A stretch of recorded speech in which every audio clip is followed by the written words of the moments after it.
Sometimes it hurts to love so bad when you know you've given all you can.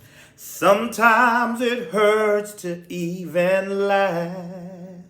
You do your best, but it's still much too bad.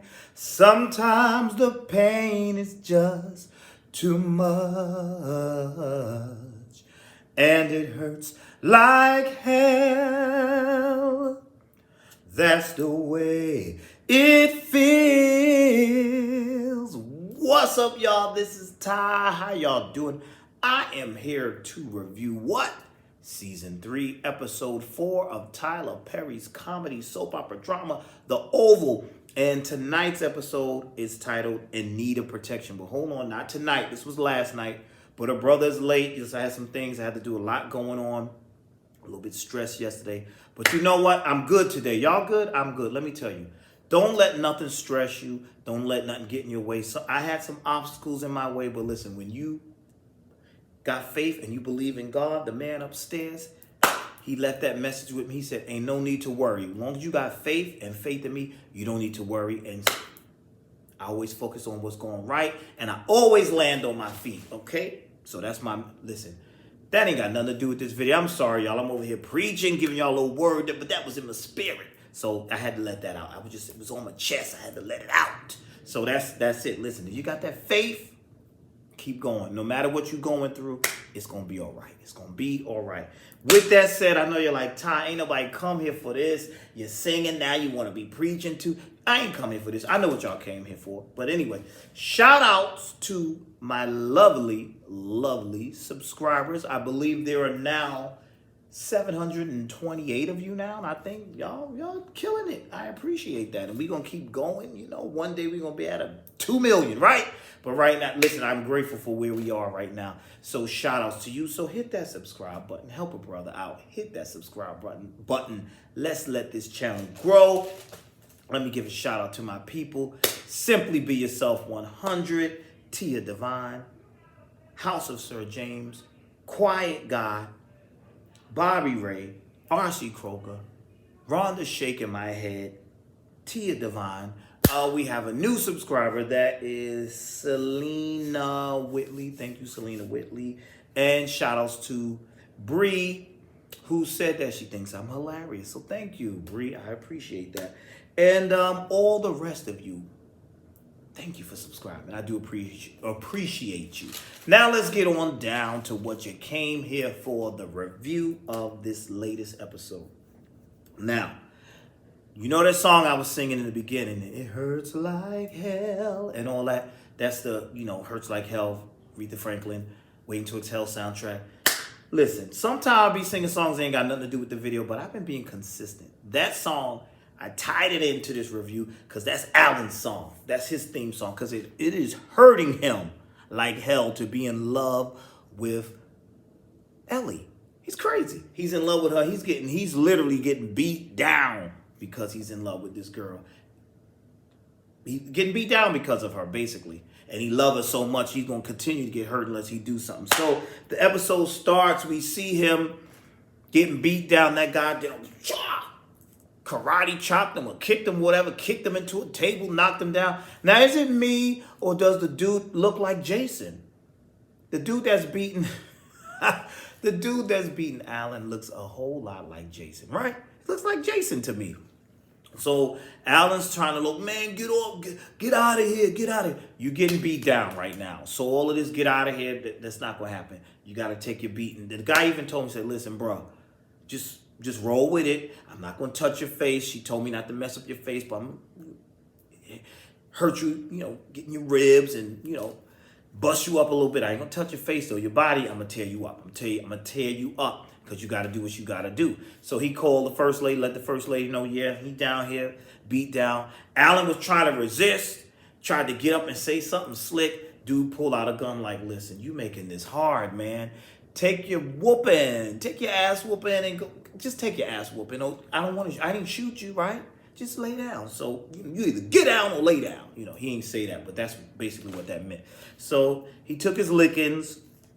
The first lady called. She said, are you going to do what I say? Now, I was amazed. This woman wants this man to beat on another woman. Not only that, dude had a bat. She told him, I want you to beat her with that bat. And I just kept thinking of this song that one of my cousins used to play all the time. I beat that bitch with a bat. I swear that's a song. I swear I'm not making that up. I beat that bitch with a bat. That's all that played in my head. I started to open with that, but I was like, nah, I ain't gonna open with that. But anyway,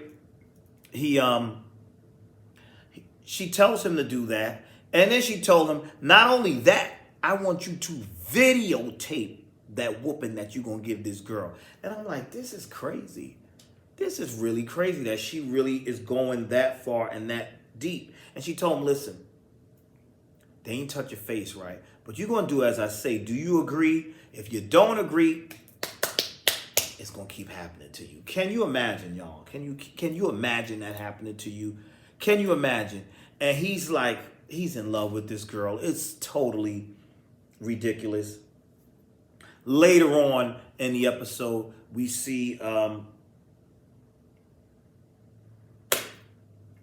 with the first lady, and the first lady we see Alan come into the work. He all sore and stiff. She made a joke and a jab about his ribs because he all busted up, and she said, okay, so what happened? How did you do what I told you to do? He said, well, she didn't come home. She said, well, where was she? What do you mean she didn't come home? Well, you still better do it, and you better videotape it, or this is going to happen to you every night. You're going to get your ass whipped after work. Every night, bro. Every night. That is crazy to me. So she says, what's going on? You love her or something? And he said, well, how can you condone domestic violence? She said, I don't condone it up front, but behind the scenes I do. Because she keeps messing with my man, so I got to beat her down. Now, my thing is, what does she hope to accomplish with this? Because if he does go through with this, that doesn't mean that she's going to stop sleeping with your husband. Because he can beat her down, and she could just run into his arms all bruised up, and they still, have the relationship. I don't know. I don't know about that. But we've seen Alan go to Alonzo, and he's like, I need a handgun. I'm like, first of all, you ain't in the streets. Why are you whispering and doing this? Like, you talking to Secret Service agents talking about you need a gun. What is your role that you need a gun? He's like, I need a gun, and can you come with me? What are you doing after work? Can you come home with me and show me how to use it and all this other stuff until I get my own? Because he don't want no more lickings. He don't want no more. And I don't blame him. But I thought that whole thing was crazy. That was crazy. All right. Moving right along. Let's move on down to Priscilla and Sam. Sam wants to know, is Priscilla the mole, and why is she keeping secrets from him? So when he asked her some questions, I had to be on Priscilla's side because he had the nerve to throw that, you keeping secrets and this ain't right. Dude, you was banging the first lady. You're banging the woman on the same job that your wife works on. And it's the first lady, and you want to talk about secrets and betrayal and all that. Dude, right? You're still in the doghouse right now. Leave her be. Let it alone. And Priscilla pretty much told him that, like, I know you not questioning me. If you don't get up out my face, and how you even get in here? How'd you even get a key? I thought that was funny, all of that she told. She said, listen, you don't get to ask me anything. You don't get to tell me anything. And then she said something about, what about Lucas Jackson? I didn't understand that. Y'all help me with that. Who's Lucas Jackson? Who the hell is that? Y'all tell me. I don't know. Maybe I missed something. All right. Let's move on down to what I want to talk about. I want to talk. This made me laugh. I want to talk about Nancy, Barry, and Richard.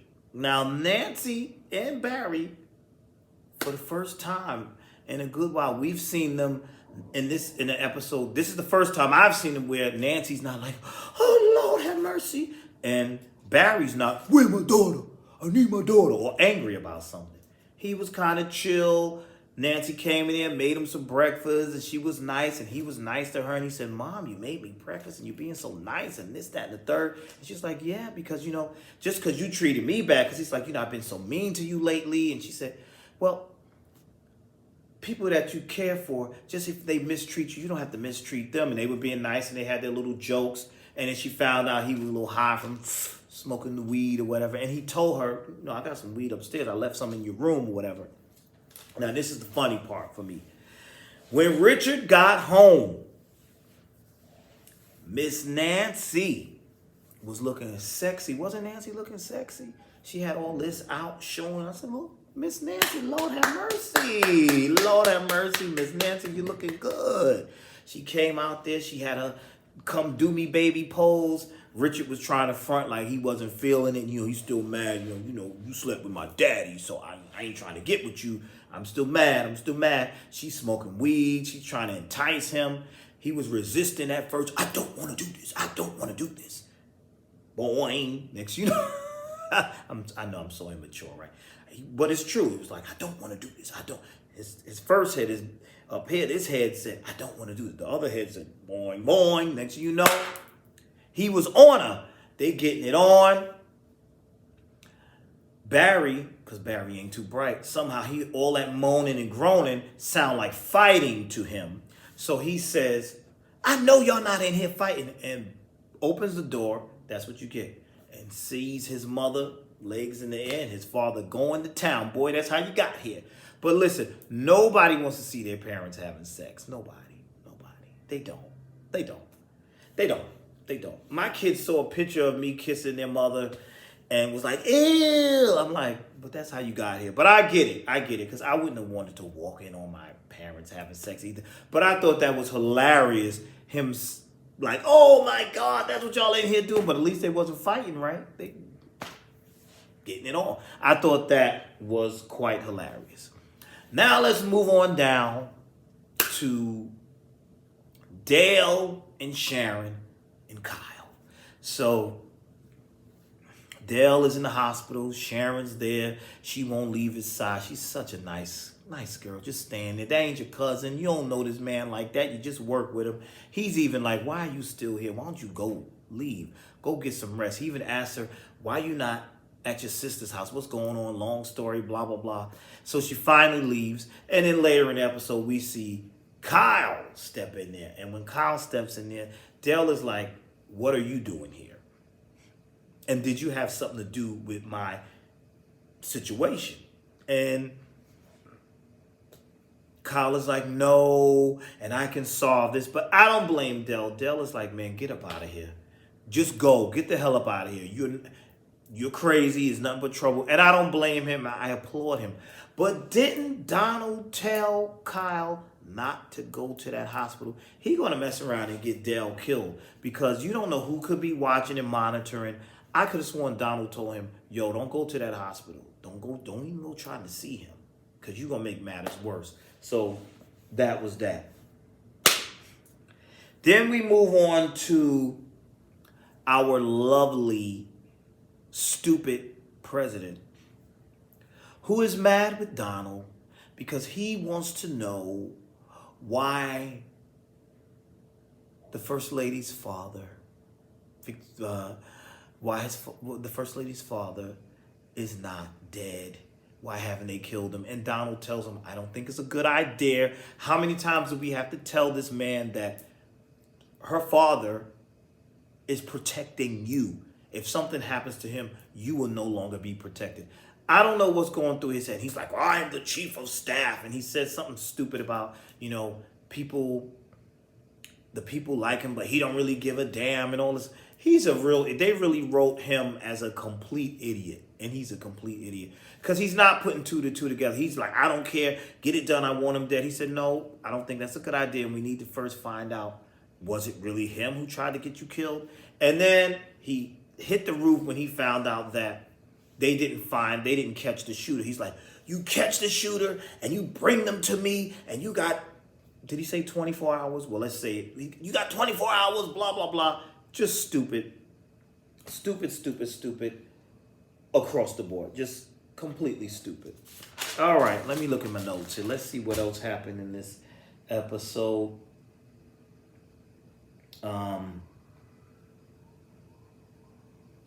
Donald and Lily. another lady looking good. She was looking good tonight. You know, first Miss Nancy, Lord have mercy, Nancy was looking good with everything out. You know, lingerie, looking good, ready for action. And Miss Lily was looking cute with a hot pink. She was looking sexy. You know, giving me Vanessa Williams vibes in her pink suit. Hot pink. You know, that's come get me. So she goes up in the attic with Muscle Man. What's his name? Bobby. Right? That's Bobby. Yeah, Bobby. She goes up with to the attic, which he's just hanging out in this attic. I still don't see how you saving my life and you up in the attic. I'm down in the kitchen or wherever. You in the damn attic. By the time you get down there, whatever's going to happen to me is going to happen. But anyway, he's up there to have a conversation. He's telling her how he love her and all this stuff, and he want to make love to her. And she said she ain't got time. And she said, well, you know what? I do got about 5 minutes. Do what you got to do. So, you know, they got it on. And prior to that, she was having a conversation with Donald. And Donald was asking her, did you go in my office? Did you touch my laptop? Blah, blah, blah, yakety yak. And she said no. And then she was taking some jabs at him. She said, listen, I got things to do. I got to design some dresses unless you want to wear dresses now. And she said, well, maybe Kyle does. So she was making those little jabs. She was taking those homophobic jabs.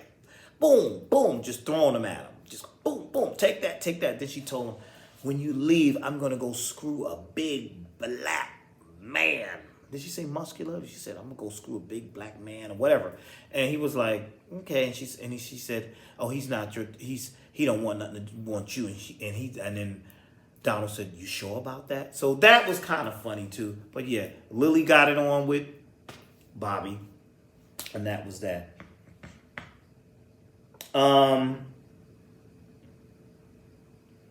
What else happened in this episode?